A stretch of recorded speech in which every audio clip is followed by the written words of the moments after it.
Baru-baru ni kita dikejutkan dengan satu kisah seorang wanita dari negara sebelah kita iaitu Indonesia. Dia mengalami kulit hitam. Setelah setahun dia berhenti pakai produk Mercury. So, macam mana boleh jadi macam ni? So, Mercury ni sebenarnya fungsi dia boleh merencatkan penghasilan melanin dekat kulit kita. Macam mana dia merencatkan tu? Dia merencatkan dengan cara merosakkan sel warna kulit kita. So, itu yang menyebabkan orang yang pakai produk Mercury boleh nampak lebih putih, lebih glowing, muka dia dah tak ada naik jerawat apa-apalah. Mercury ni sepatutnya tidak ada dalam kita punya produk ataupun produk kosmetik, skincare ataupun makeup, sebab Mercury ni bahan yang sangat membahaya untuk kulit kita lah. Okay, selain nama Mercury, nama-nama lain juga ialah produk membahaya untuk kulit kita lah. Contohnya hydroquinone, retinoid, betamethasone ataupun plumbum. Semua tu dia memberi kesan sama seperti produk Mercury. Macam mana kita nak kenali sesuatu produk tu ada bahan Mercury? Sebenarnya tidak 100% lah kita dapat detect produk yang ada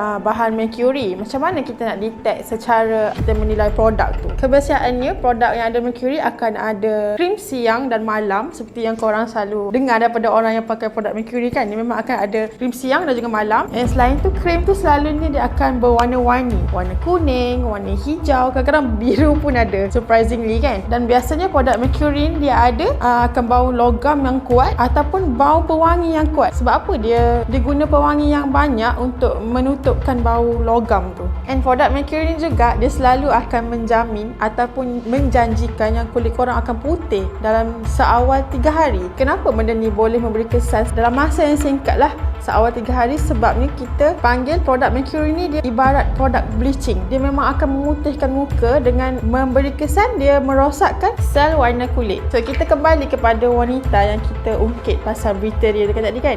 Kenapa dia mengalami masalah kulit dia tiba-tiba bertukar jadi warna yang hitam tadi. So macam mana Mercury ni dia sebenarnya boleh memberi kesan sebegini rupa. Macam yang saya cakap tadilah, produk Mercury ni memang dia akan merosakkan sel warna kulit kita dengan merencatkan penghasilan melanin. Melanin ni adalah benda yang akan bagi kita warna kulit, iaitu warna coklat ataupun setengah orang dia akan cerah sikit lah mengikut genetik. Bila sel warna kulit kita ni dah rosak disebabkan kita guna produk Mercury tu kan, kita akan kehilangan fungsi daripada sel tu sendiri. Fungsi dia tu macam untuk protect kita punya kulit daripada kena sinaran cahaya matahari. And bila korang menggunakan produk yang ada Mercury dalam jangka masa yang lagi panjang, contohnya setahun atau 2 tahun, lagi banyak dah sel-sel tu akan rosak dan akhirnya muka dia akan menjadi gelap, seperti yang terjadi kepada wanita Indonesia tadi. Okay, apa lagi bahayanya Mercury ni? Mercury ni dia bersifat mudah meresap ke dalam kulit dan bahkan dia akan meresap ke dalam salur darah lah, sebab bawah kulit kita ni ada saluran darah juga. Bila Mercury tu dah start meresap ke dalam korang punya saluran darah, dia akan membuatkan skin barrier tu akan jadi mudah rosak, breakout. Dan bila kita berhenti suddenly guna produk yang ada Mercury, dia akan menjadi tumbuhnya jerawat,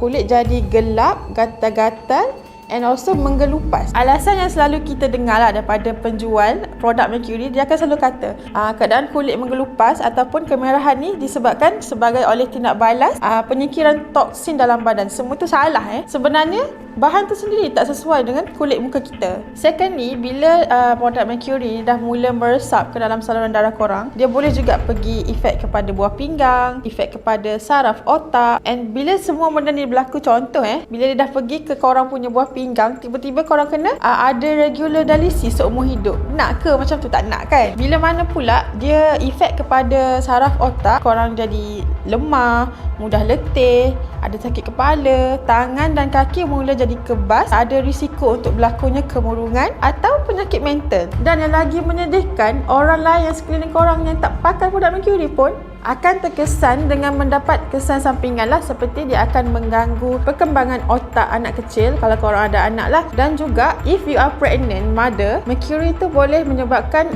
ibu yang pregnant ataupun kandungan tu akan mendapat masalah serius lah di masa hadapan. So kalau ada antara korang yang dah pakai produk Mercury ni ataupun dah terpakai produk Mercury secara tidak sengaja, stop serta-merta. Jangan takut akan ada naik jerawat ke ataupun kulit you jadi gelap ke, sebab kesan Mercury untuk jangka masa yang panjang lagi buruk daripada jangka masa yang pendek. So tolong semua, sekarang dah tahun 2023, stoplah pakai Mercury.